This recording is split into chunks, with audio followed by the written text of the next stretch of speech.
नपाई चल्न सुरु भएको बस आयो। हेलो आइतेले हात देखाउँदै रोक्यो, बस रोकियो। आइते चढ्यो, खलासीले सोध्यो कहाँ पुग्ने? हेलो त्यही 3 घुम्तीसम्म। हजुर खलासीको आवाज 15 रुपियाँ लाग्छ। आइतेको उत्तर दिनभरि श्रमदानमा यही बाटो बनाएर आएको, पैसा छैन। खलासीको गर्दन पैसा नभई गाडी चढ्न पाइन्छ? ओर्ली बस रोकियो, आइते घचडियो, बस गुड्यो। आइतेको मुटु दुख्यो। आइतेलाई लाग्यो बस उसको छातीबाट गुड्यो। के सोच्दै आँखाहरू बस घुम्तीमा नपुगेसम्म टक्क अडियो। धन्यवाद। Thank you Vishnu sir. अब मैले सुषमा कर्मचारी म्याडमलाई अनुरोध गरेँ।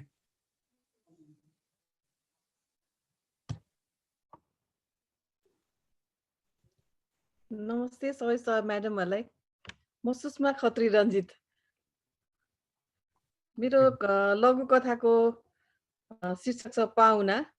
यो म खासमा यो धेरै लेख्ने त होइन, तर पनि मैले यो सानो ट्राई गरेको। पाहुना, ए छोरा त्यो रातो भाले बनाइदिएन, आज पाहुना आउँछन् क्या। आफूले नखाए पनि पाहुनाको सत्कार गर्नै पर्छ के।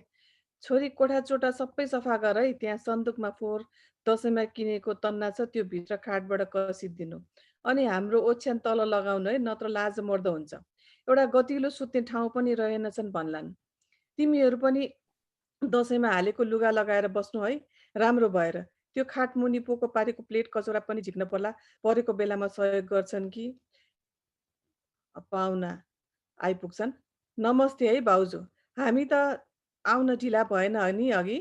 ए बाबु नमस्कार गर। यी भुन्टे पुन्टेलाई पनि पछि लाएर लिएर आएँ। खै के पाकेको छ, खाऊ न। बाटो लामो थाकियो, ल आज यही मही केरा। यो मेरो नयाँ लुगा फोहोर हुन्छ, अर्को फेर्न दिनुहोस् न। डाँडाको टुप्पोमा रहेछ कस्तो चिटिक्क परेको घर, खरले छाएको भनेर के गर्नु। लिपपोत गरेर घरै उज्यालो, हरियो परियो चारैतिर। साङ्गो छाङ्गो झरेको पनि यहीबाट सुनिँदो रहेछ। पराल सार भैँचालोले लगिहाल्यो उताको पाटो, पक्की बनाउन पनि सकिएन, यही टालटुल गरेको। ए बारीमा त लह तरकारी रहेछ, म अलिकति टिपौँ है भाउजू? भइहाल्छ नि, हामी त खाइराखेकै हौँ। ए कागती मुन्तला पनि लटरम्मै रहेछ, आहा टिपी है भनेर टिपिन्। भइहाल्छ नि। ल खान बसौँ।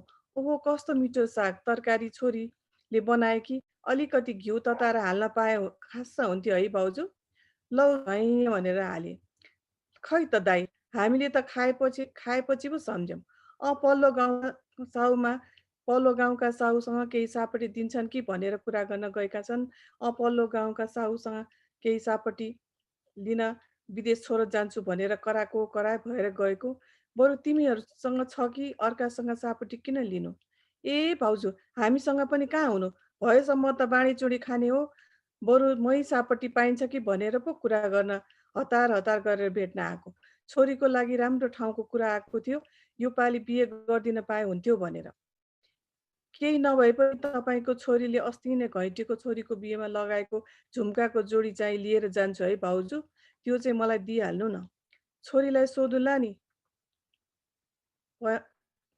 कति गन्थन अघि हाम्रो, सुतौँ अब। टुकी निभाएर सुत्नु है, म बुढा नआउन्जेल निदाउँदिन। नानी, पाहुना देउता सरब भन्छन्, नाइ भन्नै सकिन्न, कस्तो मन हो अघि हाम्रो छोरी। नमस्कार, सकियो, धन्यवाद। Thank you madam, thank you. अब हामी अन्तिममा पुगेका छौँ। यहाँ हाम्रो राजेन्द्र सरले म छुटेँ भनेर लेख्नुभएछ। राजेन्द्र सरलाई चाहिँ वाचनको लागि मैले अनुरोध गरिहालेँ। राजेन्द्र श्रेष्ठ।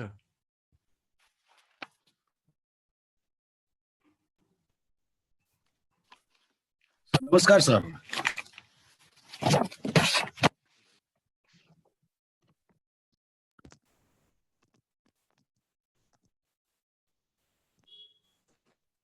सर नमस्कार।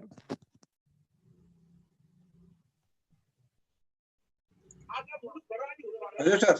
सर सुनिया चाहिँ सर। सर नमस्कार सबैजनालाई। रायन सरलाई पनि नमस्कार, उहाँ मेरो गुरु पनि हुनुहुन्छ।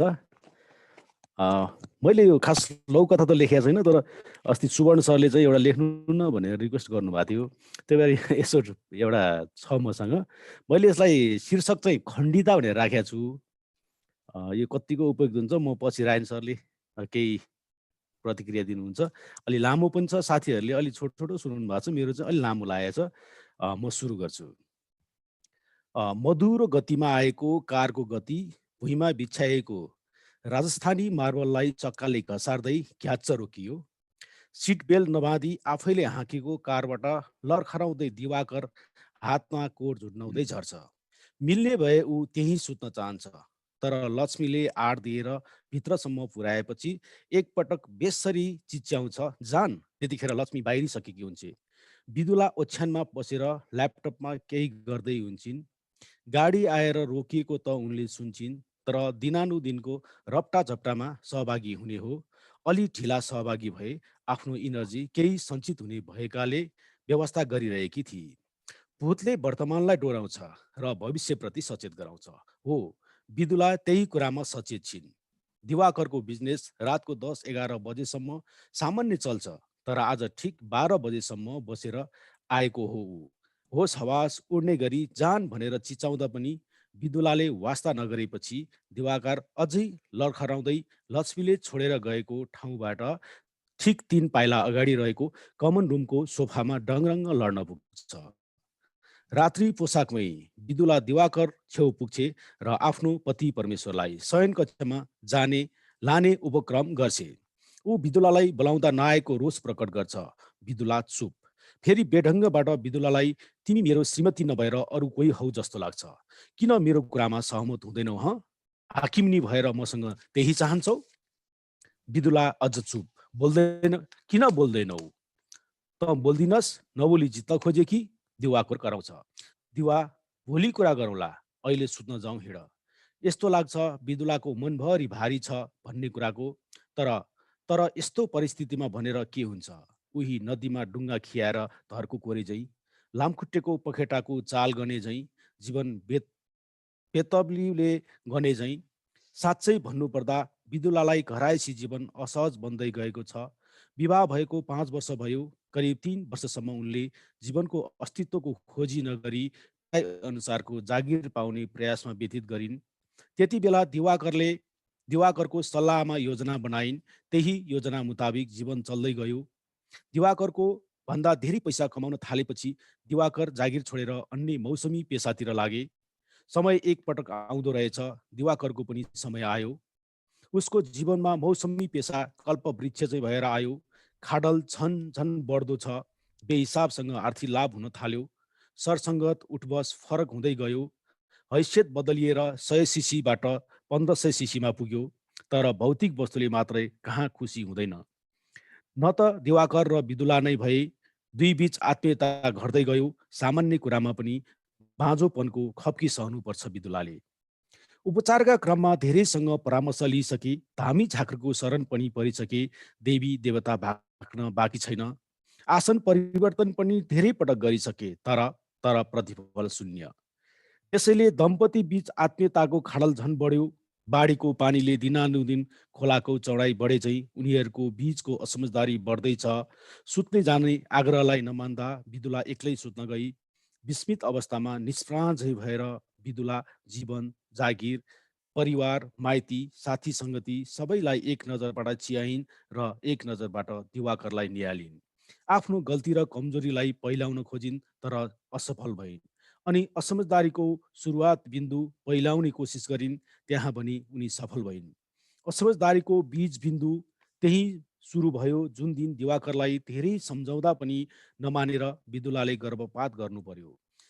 गलत निर्णयमा विदुला सहमत हुन पुगिन्, तर नतिजा असमझदारी बन्न पुग्यो। दिवाकर सम्झन्छ विदुलाले नचाहेर पुनः त्यो नभएको हो, तर नारी अस्तित्व प्राप्तिको लागि कति लालायित हुन्छन् त्यसको अन्दाज दिवाकर गर्न सक्दैन। ऊ त मात्र एकोरो रटानमा व्यस्त छ।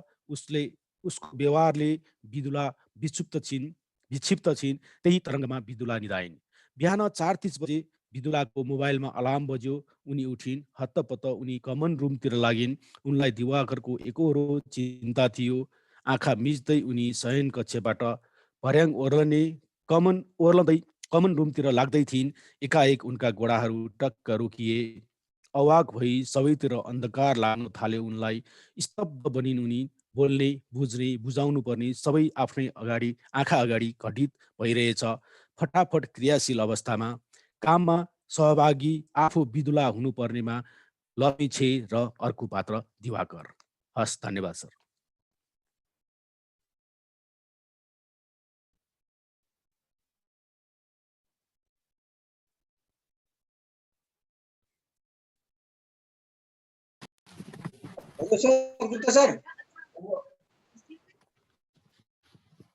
म मन्दिरा मधुश्री।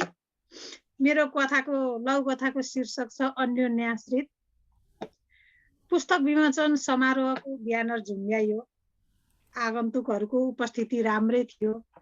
मञ्चमा प्रकाशक संस्थाका अध्यक्ष, प्रमुख अतिथि, कृतिका लेखकलाई आसन ग्रहण गराए। उद्घोषकले प्रमुख अतिथिबाट पुस्तक विमोचन भयो। पर ताली बजाए। निम्तालुले पुस्तक निशुल्क बाँडियो। प्रकाशक संस्थाका अध्यक्षले पुस्तक र लेखकमाथि मन्तव्य दिए। नयाँ प्रयोगवादी वरिष्ठ लेखकको बिल्कुलै नयाँ शैली र भावको पुस्तक प्रकाशन भएको छ। यस्तो गहन कृति प्रकाशन गर्न पाउनु हाम्रो संस्थाको अहभाग्य हो। केही दिनपछि पुनः कार्यक्रमको निम्तो बाँडियो। उही ठाउँ, निम्ताहरू उनै लेखक, उही प्रकाशक संस्था, सबै उस्तै। समय, तिथि र ब्यानरको विषय मात्रै भिन्दै भयो। वरिष्ठ लेखक फलानुको चर्चित कृतिमाथि पाठकीय अन्तर्क्रिया। सित्तैमा पुस्तक लगेका 2-4 जनाले नुनको सोझो गरे। अल्छी लागे तापनि चुपचाप सही दिए। इमान्दार निम्तालुहरूले समोसा, चिया र रसभरीले स्वागत गरियो। पुस्तक निस्केको 1 वर्ष पुग्न लाग्दा फेरि अर्को कार्यक्रमको आयोजना भयो। सबै थोक ऐजन, ब्यानरकोमा भाका मात्रै फरक। बेस्ट सेलर अवार्ड सेरोमनी, अङ्ग्रेजी भाषा, नेपाली छापामा। नयाँ प्रयोगवादी वरिष्ठ लेखक फलानाको कृति नयाँ प्रयोगमा अत्याधिक चर्चित र सफल भएकोले यस संस्थाबाट प्रकाशित कृति मध्ये सर्वोत्कृष्ट कृति पुरस्कार दिइएको छ। भाका पढे।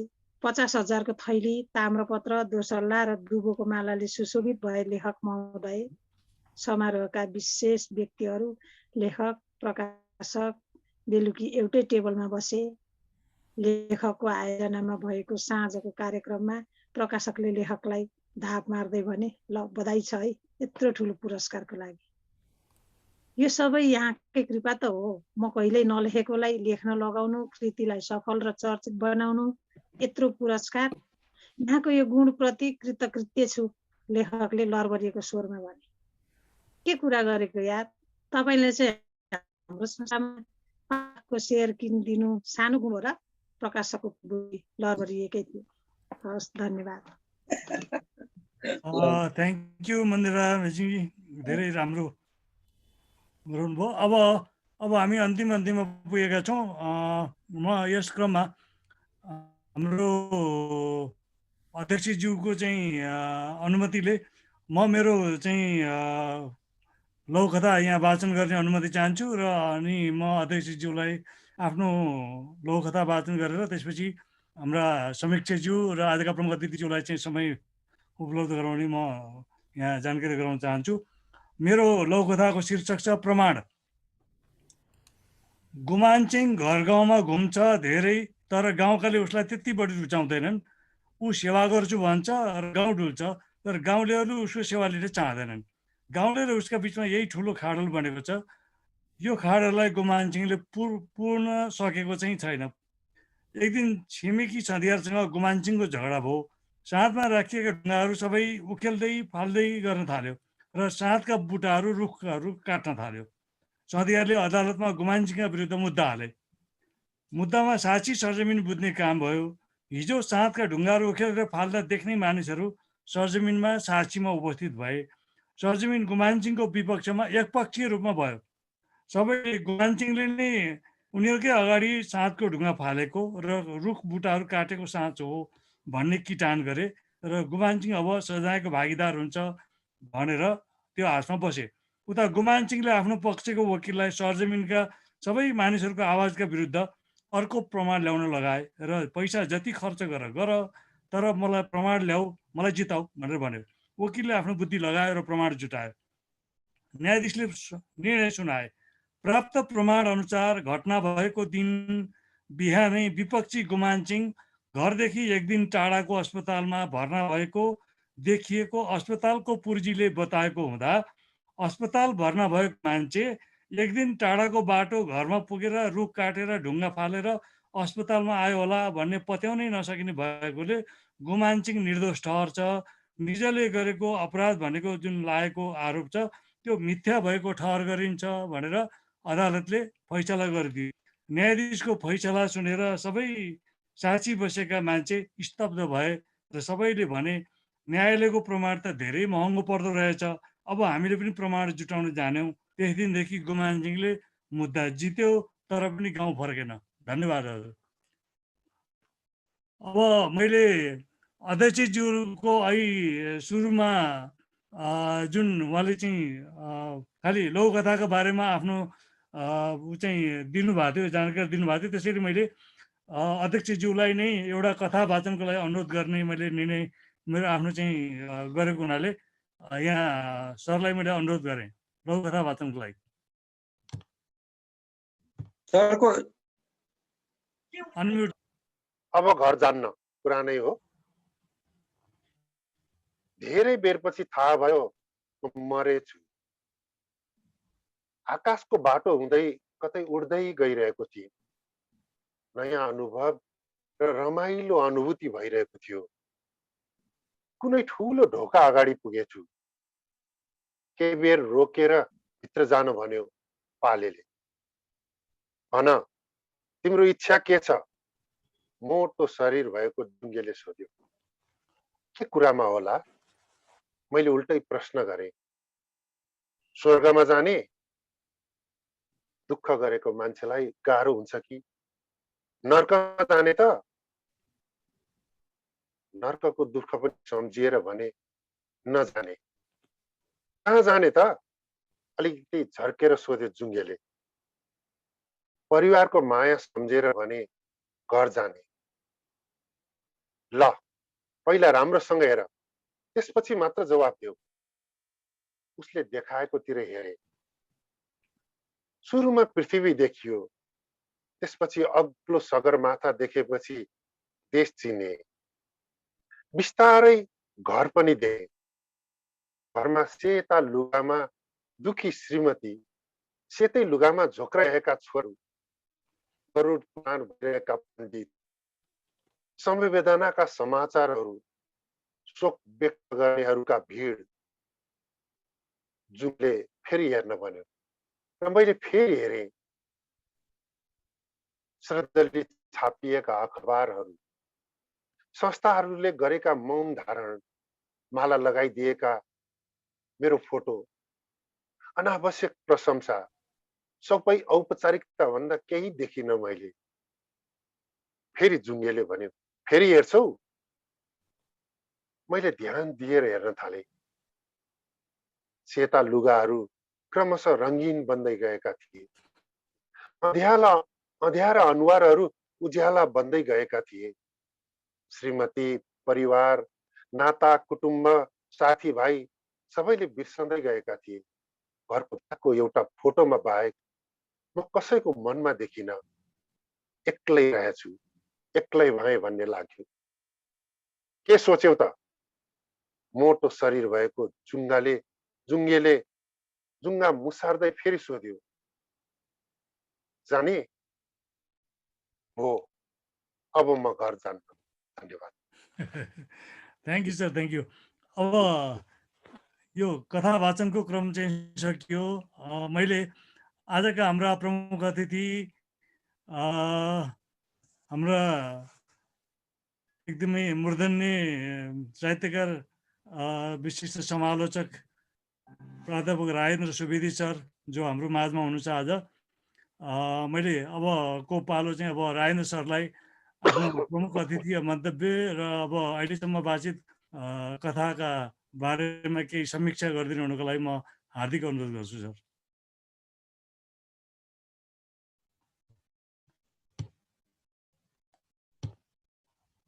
सरलाई अनम्युट गरिदिनु पर्यो उता सरबाट कोबाट हुन्छ। आफैले गर्दा हुन्छ सर, को होस्ट हुनुहुन्छ सर त? आवाज ठिक छ? भयो सर, आयो सर, आयो। धन्यवाद। कार्यक्रमका अध्यक्षज्यू, आयोजक मित्रहरू, सम्बोधन त उही अघि मन्दिरा मधुश्रीले भने जस्तै होला, कथा विमोचन कथाले भने जस्तै। यो सन्ध्या सार्थक सन्ध्या लाग्यो मलाई। लघुकथाको बारेमा चर्चा र लघुकथाको वाचन, लघुकथा वाचनबाट भावकहरूको मनमा एउटा नयाँ विचार, नयाँ चिन्तन र नयाँ कलाको बिजाङ्कुरित गर्न सफल भएको यो कार्यक्रमका आयोजक सबै मित्रहरूलाई म आभार प्रकट गर्छु र अलिकति सैद्धान्तिक कुरा र अलिकति यिनै कथाको बारेमा थोरै समीक्षा गर्छु, क्षमा गर्नुहोस्। कथा श्री ओमजीले बडो राम्ररी अघि राख्नुभयो।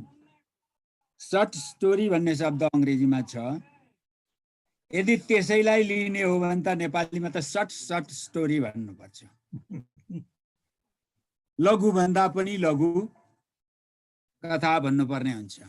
तर नेपालीको आफ्नै मौलिक शब्द हो लघु कथा। कथा र लघु कथा, कथा पारिभाषिक शब्द बनेको छ। कथा पुराण होइन, लम्बे तानको आख्यान होइन कथा। कथा एडगर एलन पोको परिभाषा अनुसार आधा घण्टादेखि 2 घण्टाका बिचमा पढिसकिने हुनुपर्छ। अहिले भन्दा 100 वर्ष 150 वर्ष अगाडि नै भनिएको कुरा हो। त्यो लघु कथा हो। बडो रमाइलो कुरा उहाँले गर्नुभयो र मलाई पनि जोड्नुभयो। 2052-53 सालको कुरा हो जुन कार्यपत्र मैले लेख्ने सौभाग्य पाएँ। तर त्यति बेर अध्यारामा लेख्नुपर्ने अवस्था थियो। जे म पढाउँथेँ, जे मसँग सूचना थिए, ती प्राप्त सूचनाहरूलाई मैले लघु कथाको रूपमा कार्यपत्रको रूप प्रदान गरेको थिएँ। तर लघु कथा भन्ने नसुनेका धेरै मान्छेहरूको उपस्थिति थियो र लघु कथाको पहिचान प्राप्त गर्न नसकेका स्रष्टाहरूको उपस्थिति थियो त्यो जमानामा। तर दुर्भाग्यको कुरो, त्यस कार्यक्रममा कार्यपत्र पढ्ने प्रस्तुता नरेन्द्र चापागाई हुनुभयो। अहिले जस्तो मोबाइल थिएन, टेलिफोनबाट मैले अनुरोध गरेको थिएँ र मेरा पिताजी बित्नु भएको हुनाले म काजक्रिया बसेको थिएँ। त्यस्तो दुर्घटनाको अवस्थामा यो कार्यपत्र मेरो कार्यपत्र नरेन्द्रजीले पढ्नु भएको थियो र 1-2वटा समस्याहरू छन्। भारतीय नेपाली साहित्यकारहरूको दृष्टि किन अलिकति अनौठो अहिले पनि लाग्छ मलाई। 1-2 पल्ट उहाँहरूसँग भएको अन्तर्क्रियामा निकै तीता बहस पनि गर्नु परेको छ मैले। एकपल्ट त्यो 52 सालको कुरा छोडिदिउँ, 66-67 सालतिर होला एकाडेमीले आयोजना गरेको थियो एउटा कार्यक्रम, cross border language and literature seminar. नेपालका सीमा पारी र वारीका भाषा र साहित्यहरूको गोष्ठी भनेर एकाडेमीले आयोजना गरेको थियो र मैले सबै 3 दिनसम्मको आयोजनामा मैले जिम्मेदारीपूर्वक त्यहाँ भाग लिनु परेको थियो। केही भाषा व्याकरणका कुराहरू पनि आएका थिए, केही साहित्यका परिभाषाका कुराहरू आएका थिए, केही मूल्यका कुराहरू आएका थिए। त्यहाँ क्रस बोर्डर भनेपछि नेपालबाट बाहिरका सीमावर्ती भागमा मैथिली, नेपाली, हिन्दी पनि, भोजपुरी, अवधी, लिम्बू आदि भाषाहरू, थारू भाषाहरूको साहित्य पारी पनि छ, वारी पनि छ र उतापट्टि प्रयोग हुने भाषा, त्यही भाषाको उतापट्टि प्रयोग हुने रूप र यतापट्टि प्रयोग हुने रूपमा अलिकति भिन्नता छ भन्ने मत मैले राखिरहँदाखेरि मित्रहरूले बडो आक्रामक रूपले प्रस्तुत गर्नुभएको थियो। नरेश खाती, मैले नाउँ लिएँ, नाउँ लिनुहुन्न थियो होला, नरेश खाती प्रोफेसर हो नर्थ बङ्गाल युनिभर्सिटीको, उहाँले प्रश्न गर्नुभएको थियो एउटा शब्दलाई लिएर, कानुन शब्दलाई लिएर। कानुन हामी ह्रस्व लेख्छौँ, हिन्दीमा दीर्घ लेखिन्छ, कानुनको नु दीर्घ लेखिन्छ। उहाँले भन्नुभयो रमाइलो पाराले, यो कानुन मरो बडो अभागी छ, सिलिगुडीतिरबाट अथवा रक्सोल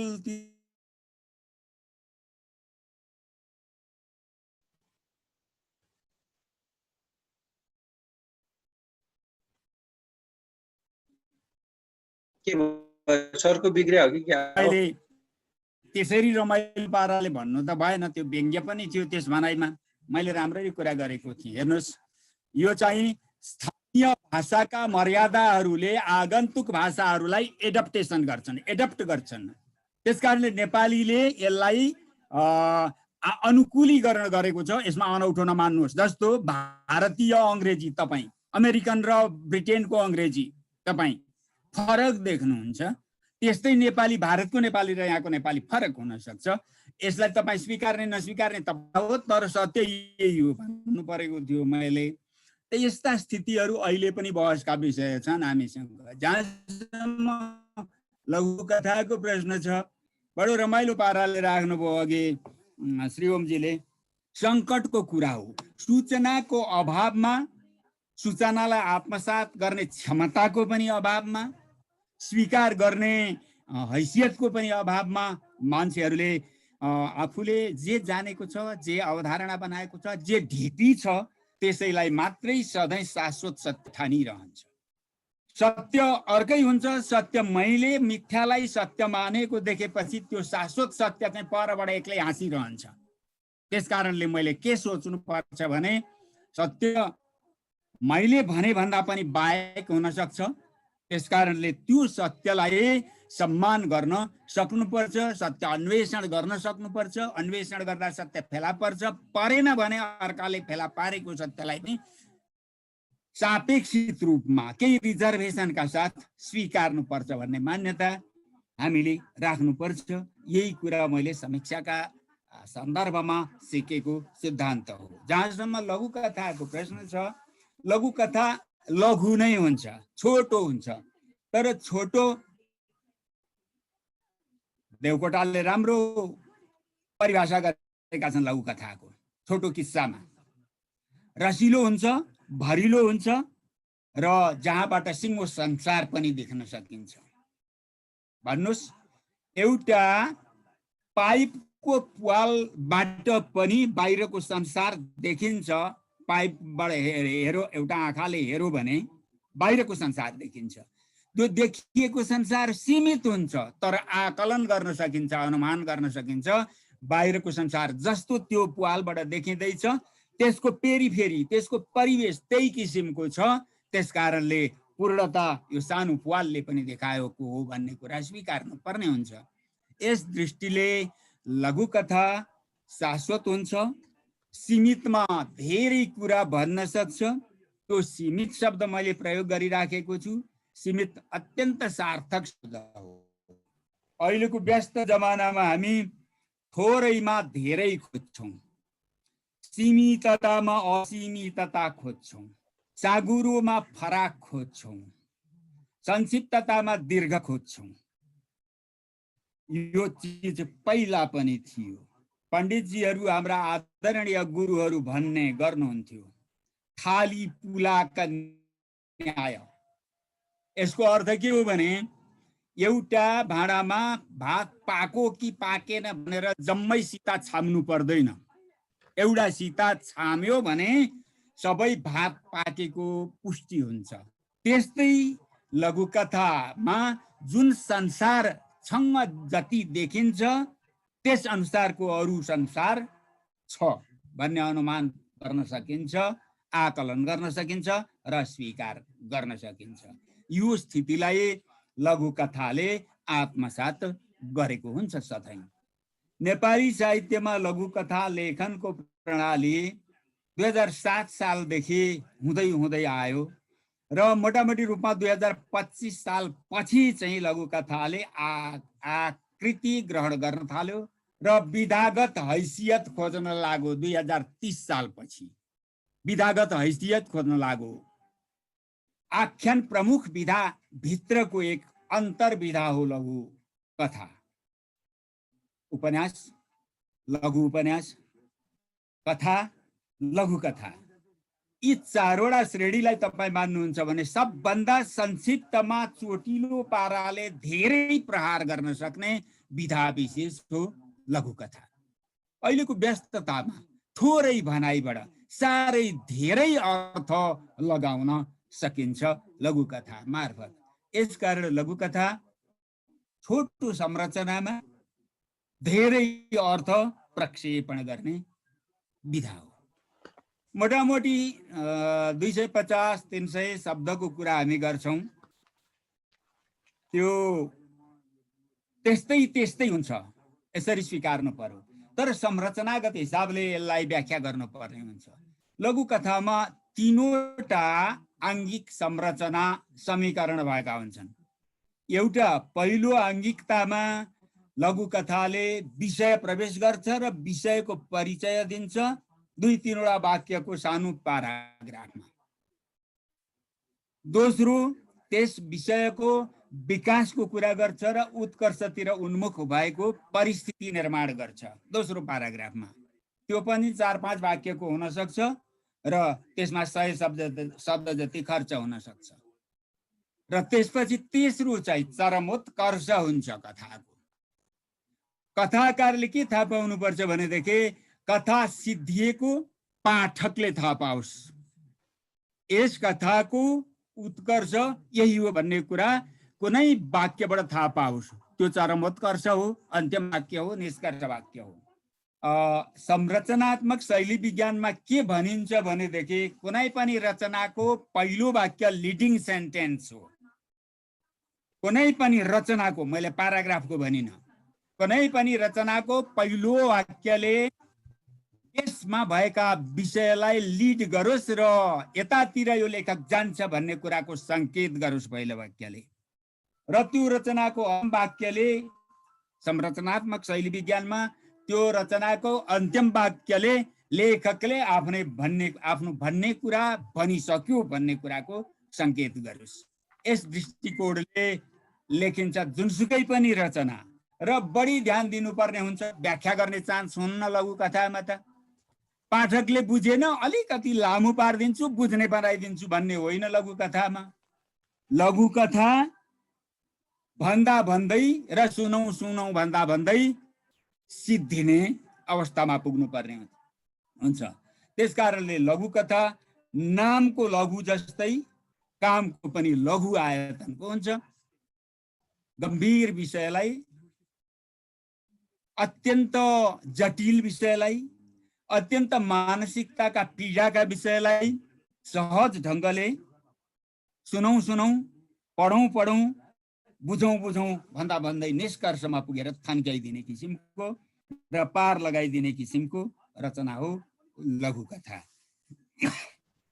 जहाँसम्म आज पढिएका लघु कथाहरू छन्, यिनमा विषयवस्तुको प्रस्तुति, विषयवस्तुको ग्रहण, विषयवस्तुको प्रस्तुति अनि विचारको सम्प्रेषण र शैलीको चमत्कारिकता जस्ता पक्षहरू लेखकले आफ्नै किसिमले निर्वाह गरेको देखियो। समाज अत्यन्त जटिल बन्दैछ, विकारग्रस्त पनि बन्दैछ समाजको कुनै पनि पक्ष चोखो छैन भन्ने कुरा चाहिँ आजका कथाकारहरूले आफ्ना कथामा भनिरहेका छन्। पाहुनु आएको, दिदीका घरमा भाइ आएको प्रसङ्गमा देख्नुभयो होला तपाईले, कोसेलीको भार र कोसेलीको मोल हेरेर दिदीकी सासूले बुहारीका भाइलाई सम्मान र अपमान गरेको स्थिति। कहाँ विनिमय गर्ने हिजो आज हामीले आफ्ना सांस्कृतिक मूल्यहरूलाई, आफ्ना नातागत मूल्यहरूलाई, आफ्ना पारिवारिक सम्बन्धका मूल्यहरूलाई कहाँ कहाँ वितरित गर्ने र कहाँ कहाँ विनिमय गर्ने।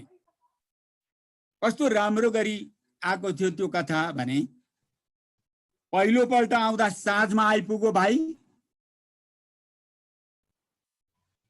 पाठकले के बुझ्नु पर्यो भने ती बुढीले फर्काउँछिन्, त्यस कारणले आज चाहिँ बेलैमा फर्किनु पर्छ मैले भनेर अर्कोपल्ट आउँदा दिउँसै आइपुग्यो। पाठकले बडो राम्ररी बुझ्नुपर्छ सुरुदेखि पछिल्लो चरणसम्म। तर बुढीले पछिल्लो पल्ट फर्किनै दिइन। के थियो फर्किन नदिने सम्मोहन भने? हिप्नोटाइज बुढीलाई गर्ने तत्त्व भनेको 1 माना घिउ र 1 माना मह मात्रै थियो। अहिलेको मूल्यमा जानुभयो भने 1000 रुपियाँ जति होला, दुईटै चिज गर्यो भने 1000-1200 रुपियाँ। सांस्कृतिक र सामाजिक कौटुम्बिक मूल्यहरू, पारिवारिक मूल्यहरू 1000 रुपियाँमा पनि विनिमय हुँदो रहेछ अहिलेका सन्दर्भमा। बुहारी कहाँ छ? बुहारी आउँथे, कहाँ गएकी छ बुहारी, अथवा तिम्रो दिदी कहाँ गएकी छ पनि भनिन, तर हतपत बस्न मात्रै लगाई।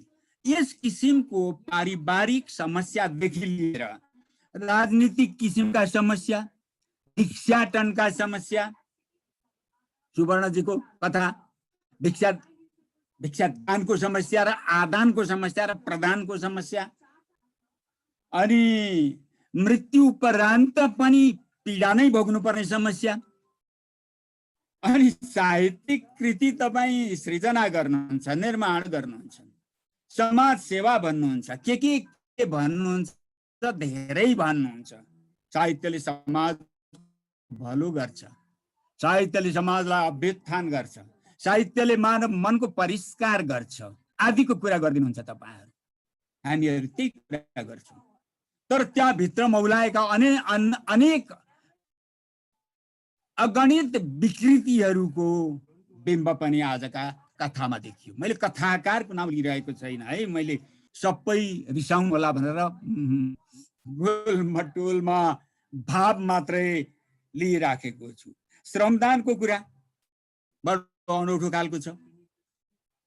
प्रत्येक रचना मानवीय पीडासँग जेलिएका छन्, मनोवैज्ञानिक पीडासँग जेलिएका छन्, सांस्कृतिक पीडासँग जेलिएका छन्, राजनीतिक पीडासँग जेलिएका छन्।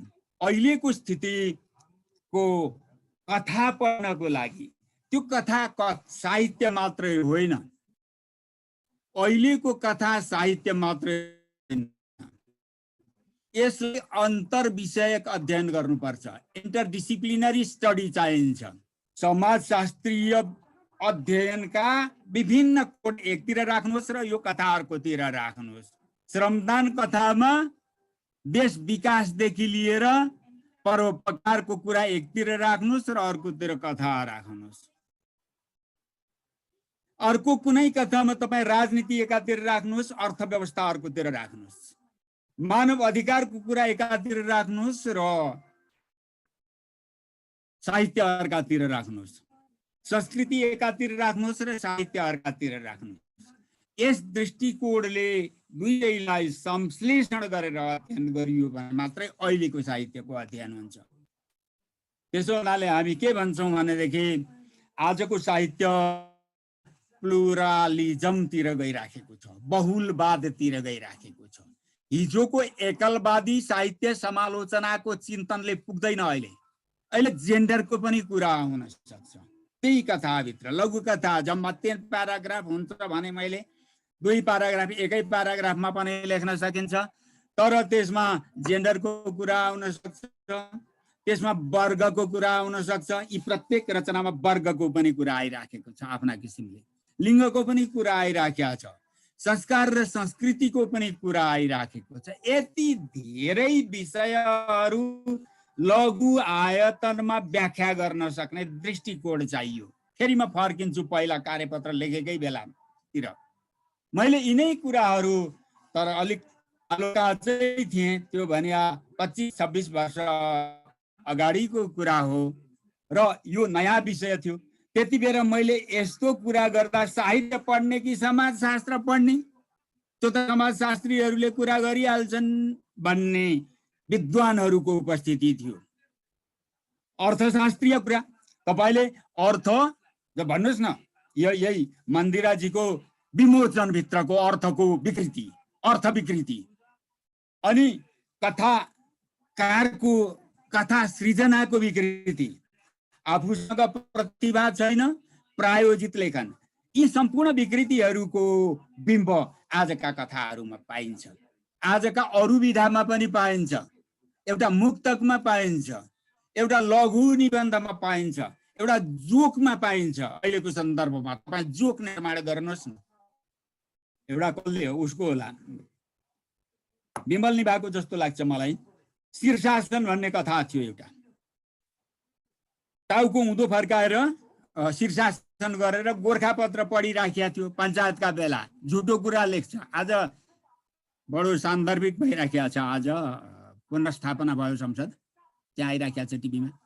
यस्ता कुरा त्यति बेला पनि हुन्थ्यो। यो 39-40 सालतिरको कुरा गर्दैछु म। शीर्षासन, गोर्खापत्र पढ्दैछ बाबु, शीर्षासन गरेर छोराले सोध्छ किन यसरी उभिनु परेर पढ्नु भएको बाबा भनेर सोध्छ छोराले। थोरै छ विषय, एकै प्याराग्राफमा सिद्धिया छ। बाबु पढ्यो भनेर सुल्टो अर्थ लाग्छ, त्यति हो कथाको सार, त्यति नै हो। किन यसरी उल्टो परेर पढ्नुभयो तपाईँले यो गोर्खापत्र समाचार? बाबुले जवाब बडो सहजता साथ बाबुले जवाब दियो, बाबु यसरी पढ्यो भने सुल्टो अर्थ लाग्छ भन्नु, यसको मतलब यसलाई उल्टो पढ्यो भने मात्रै ठिक हुन्छ भन्ने अर्थ थियो। त यस्ता किसिमका लघु आयतनभित्र गम्भीर बिम्बहरू प्रक्षेपण गर्ने क्षमता राख्छ लघु कथाले। तर कठिन छ, चट्ट विषय टिप्नु पर्यो, टिपिएको विषय मानव हृदयलाई स्पर्श गर्ने हुनु पर्यो, थोरैमा पिन्च गर्ने शैलीले पाठकको हृदयलाई सिमट्नु पर्यो, स्पर्श गर्नु पर्यो, भनौँ न, घोच्नु पर्यो नभनौँ, स्पर्श गर्नु पर्यो र हो त नि भनेर कथा टुङ्गिनु पर्यो। उदाहरणको निम्ति जस्तो भन्नुहोस् न, ढाडमा मुड्कीले हानो भने पनि दुख्छ, तर ढाडमा सियाले घोच्यो भने पनि दुख्छ। अब भन्नुहोस् कुन चाहिँ लघु कथा हो, कुन चाहिँ कथा हो? बुझ्नुहुन्छ तपाईँ? सियो चाहिँ लघु कथा हो, साह्रै थोरै ठाउँमा स्पर्श गर्दाखेरि पनि चस्स दुखाइदिन्छ। त्यो स्पर्श गर्ने, त्यस्तो संवेदना प्रक्षेपण गर्ने हैसियत लघु कथाले राख्छ र नेपालीको एउटा विशिष्ट प्राप्ति बनेको छ। विशेष गर्वका साथ भन्नुपर्ने हुन्छ हामीले, भारतीय सन्दर्भमा पनि लघु कथाहरू लेखिन्छन्, तर नेपालीमा जति तीव्र लघु कथाहरूको उपस्थिति छैन त्यहाँ। नेपालीले केही हैसियत र केही विजय प्राप्त गरेको विधा क्षेत्र लघु कथा हो। त्यो भारतीय हिन्दी कथाको तुलनामा नेपाली लघु कथा उर्वर छ भन्ने कुरा हामी सिद्ध गर्न सक्छौँ। यस प्रकारको कार्यक्रमको आयोजना भयो, लेखकहरूले धेरै राम्ररी कथाको संयोजन गर्नुभयो, तर वाचनमा चाहिँ हामीले अलिकति बाठो हुनुपर्छ। अब सकियो कथा भन्नु नपरोस् लेखकले कथा सकिएको कुराको सूचना नगरिकन कथाले कथा सकिएको सूचना गरोस्। यस किसिमको उत्कर्ष दिन प्रयास गर्नुहोस् तपाईहरू। अत्यन्त परिपक्व कथाकारदेखि लिएर नयाँ प्रवेशी कथाकारहरूको पनि उपस्थिति छ। यसरी नै अग्रज र अनुज पुस्ताहरूको समाहित यात्रामा लघु कथाले विकास गर्दै जानेछ। यिनै कामनाका साथ, यिनै भावनाका साथ म यहाँहरूसँग बिदा हुन्छु। शुभ सन्ध्या, धन्यवाद।